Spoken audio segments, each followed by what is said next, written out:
ଯୀଶୁଙ୍କ ମହିମା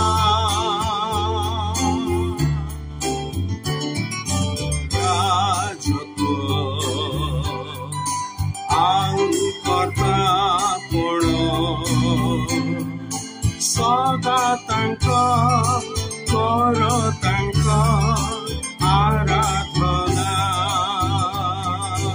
ପ୍ରିୟ ଶ୍ରୋତା ବନ୍ଧୁ, ଏଇ କିଏ ଏହି ବିଷୟକ୍ରମର 15 ଭାଗକୁ ଆପଣଙ୍କୁ ହାର୍ଦ୍ଦିକ ସ୍ୱାଗତ।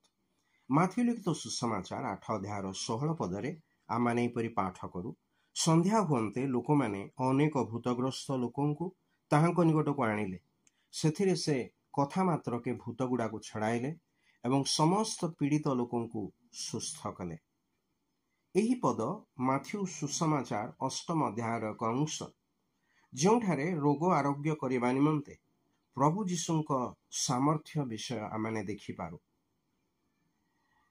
ଏହି ଅଧ୍ୟାୟରେ ପ୍ରଭୁ ଜଣେ କୁଷ୍ଠୀକୁ, ଜଣେ ଶତ ସେନାପତିଙ୍କ ଦାସକୁ, ପିତରଙ୍କ ଶାଶୁଙ୍କୁ, ଗଦରୀୟମାନଙ୍କ ଅଞ୍ଚଳରେ ଥିବା 2 ଜଣ ଭୂତଗ୍ରସ୍ତ ଲୋକଙ୍କୁ ସୁସ୍ଥ କଲେ ଏବଂ ସମୁଦ୍ରରେ ଝଡ଼ ତୋଫାନକୁ ମଧ୍ୟ ଶାନ୍ତ କଲେ। କେବଳ ଏତିକି ନୁହେଁ, ଲୋକମାନେ ଯେତେ ଭୂତଗ୍ରସ୍ତ ଲୋକ ଓ ପୀଡ଼ିତ ଲୋକମାନଙ୍କୁ ତାହାଙ୍କ ନିକଟକୁ ଆଣିଲେ, ସେ ସମସ୍ତଙ୍କୁ ମଧ୍ୟ ସେ ସୁସ୍ଥ କଲେ। ଏପରି କୌଣସି ରୋଗ ନାହିଁ ଯାହା ସେ ଆରୋଗ୍ୟ କରିନାହାନ୍ତି ବା କରିପାରନ୍ତି ନାହିଁ। ଏହି ଘଟଣା ଦ୍ୱାରା ଯେଶାୟା ପୁସ୍ତକରେ ଥିବା ଏକ ଭବିଷ୍ୟତବାଣୀ ଏଠାରେ ସଫଳ ହେଲା, ଯେଉଁଠାରେ ଆମେ ପାଠ କରୁ, ସେ ଅର୍ଥାତ୍ ଖ୍ରୀଷ୍ଟ ନିଜେ ଆମ୍ଭମାନଙ୍କର ଦୁର୍ବଳତା ସବୁ ଗ୍ରହଣ କଲେ ଓ ବ୍ୟାଧି ସବୁ ବହନ କଲେ।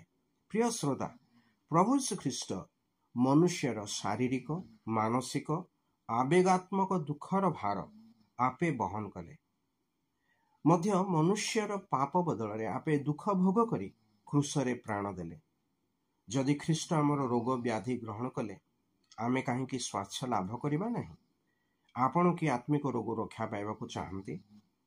ଆତ୍ମିକ ସ୍ୱାସ୍ଥ୍ୟ ଶାରୀରିକ ସ୍ୱାସ୍ଥ୍ୟ ଅପେକ୍ଷା ଅଧିକ ଗୁରୁତ୍ୱପୂର୍ଣ୍ଣ ଅଟେ, ଯାହା ପାଇବା ନିମନ୍ତେ ଆପଣଙ୍କୁ ପ୍ରଭୁ ଶ୍ରୀଖ୍ରୀଷ୍ଟଙ୍କ ନିକଟକୁ ଆସିବା ଆବଶ୍ୟକ। ରୋଗମୁକ୍ତ ହେବା ଆବଶ୍ୟକ। ତାହାଙ୍କ ନିକଟକୁ ଯିଏ ଆସେ, ତାହାକୁ ସେ କଦାପି ଦୂର କରନ୍ତି ନାହିଁ।